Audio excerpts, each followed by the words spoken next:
So అమ్మవారి కృప వల్ల so అసలు ఈ బోనం ఫెస్టివల్ గురించి మాతో షేర్ చేసుకుంటే అసలు ఇది ఎక్కడ స్టార్ట్ అయింది, ఎలా స్టార్ట్ అయింది, మీరు ఎప్పటి నుంచి స్టార్ట్ చేశారు?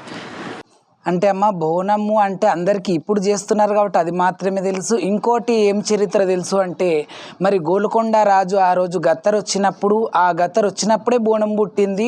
తానిష కళ్ళలో బోనాలు చేసి ఆ ఒక అన్నం అనే పదార్థాన్ని నాకు ఎక్కించి అది ఊరు గ్రామం మొత్తం జల్లుకుంటే ఆ గత్తర్ అనేది, మహమ్మారి అనేది, పేగు వ్యాధి కాబట్టి ఇవన్నీ కూడా తొలగిపోతాయని చెప్పేసి ఒకప్పుడు 400 సంవత్సరాల చరిత్ర ఉంది అంటారు. కానీ ఈ బోనాన్ని మొదట చేసింది రేణుకాదేవి. ఆ యొక్క అమ్మవారి భర్త చనిపోయినప్పుడు, అంటే చనిపోకముందు, జమదగ్ని చనిపోకముందు, ఎప్పుడన్నా నాకు ఆపద వస్తే నీవు 7 అంత్రాల సచ్చాన బోనము తెచ్చి నాకు ఎక్కించినట్లయితే అది ఎంత పెద్ద మృత్యువైనా నేను గెలిచి బతకగలను, నీతోని జీవించగలను అని స్వామి జమదగ్ని చెప్పడము. ఇవాళ బల్కంపేట రేణుకాదేవి ఆమె చరిత్రనే ఇది. కాబట్టి ఆ ఒక 7 అంత్రాల బోనం ఎలా చేసింది రేణుకాదేవి అంటే, సముద్రం లోపల ఉన్నటువంటి ఆ యొక్క అడుగులో ఉన్నటువంటి మట్టిని తెచ్చింది. తర్వాత బియ్యము అని ఈ రోకలు చేసి చేతిలో ఒడ్లను దంచింది. కన్ను రెప్పలతో చెరిగింది.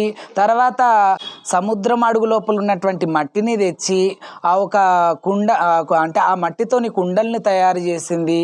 7 రోజులు, అంటే ఒకరోజు ఎండనే భరింపలేము, అలాంటిది 7 రోజుల ఎండ ఒకరోజు కొట్టేటట్టు చేసి ఆ కుండల్ని కాల్చుకొని మోచేయి రోకలు చేసి ఒడ్లు దంచుకొని ఆ తర్వాత కన్ను రెప్పలతోని చెరిగి ఆ తర్వాత ఆమె కన్నీరుతోనే ఏడ్చి ఆ కన్నీరుతోనే బియ్యము కడిగి ఆ ప్రకారం సచ్చాన బోనం చేసుకుంది. బోనం అయితే చేయగలిగింది కానీ పసుపు కుంకుమ కావాలా. బోనం అంటేనే పసుపు కుంకుమ, ఒక ముత్తైదంటేనే పసుపు కుంకుమ. కాబట్టి ఆ ఒక పసుపు కుంకుమ మరి ఎవరి దగ్గర ఉంది అంటే కొమరవెల్లి మల్లికార్జున స్వామి దగ్గర ఉంది.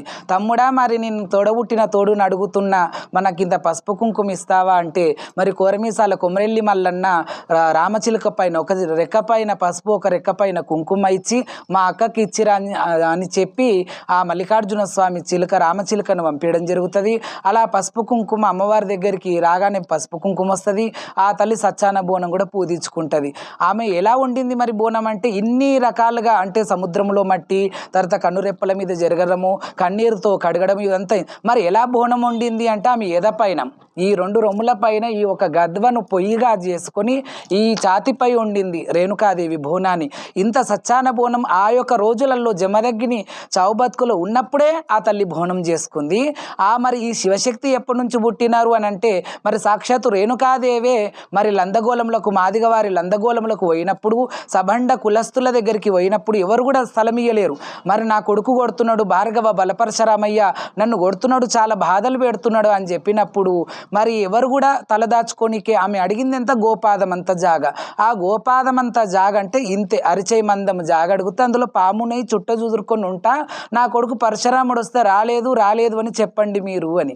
ప్రతి ఒక్క ఇంటికి కూడా ఈ భార్గవ బలపరశురాముడు పోయి మరి ఎల్లమ్మ ఇంట్లోకి వెళ్ళి బయటికి ఎల్లమ్మ అనడం వల్ల రేణుకాదేవి పేరు పోయి ఎల్లమ్మగా మారింది. ఆ యొక్క చరిత్ర చాలా మందికి తెలియదు.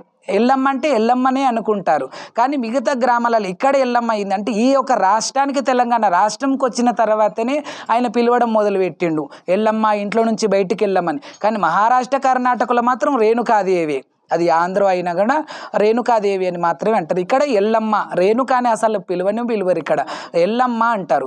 అయితే ఇలా రేణుకాదేవి సచ్చాన బోనం చేసుకుంది. మరి ఆనాడు సిగం ఎలా పుట్టింది అంటే, మాదిగ వాళ్ళు లందగోళములకు పోయినప్పుడు, మాదిగవారు అని ఇప్పుడు అంటున్నారు కానీ పూర్వకాలం జాంబవంతుల బిడ్డలు. జాంబవంతుడు భూమి పుట్టక ముందు 6 నెలల ముందు పుట్టిండు జాంబవంతుడు. అసలు ఆ క్యాస్టే ఒక అడుగు పెద్దది, కానీ అడుగులో కొంతమంది తొక్కడం జరిగింది. కాబట్టి ఆ రోజు జాంబవంతుని కులస్తులు ఇళ్లలోకి వెళ్ళి నాకు జాగిస్తారంటే మాతలింగమ్మ ఇంట్లో ఆ లందగోళంలో జాగియడం జరిగింది.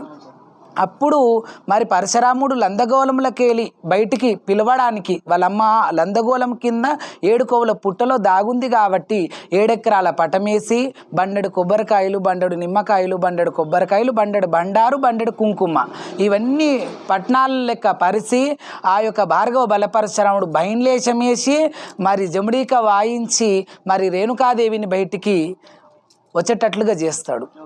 ఇలా ఉంది అమ్మ చరిత్ర.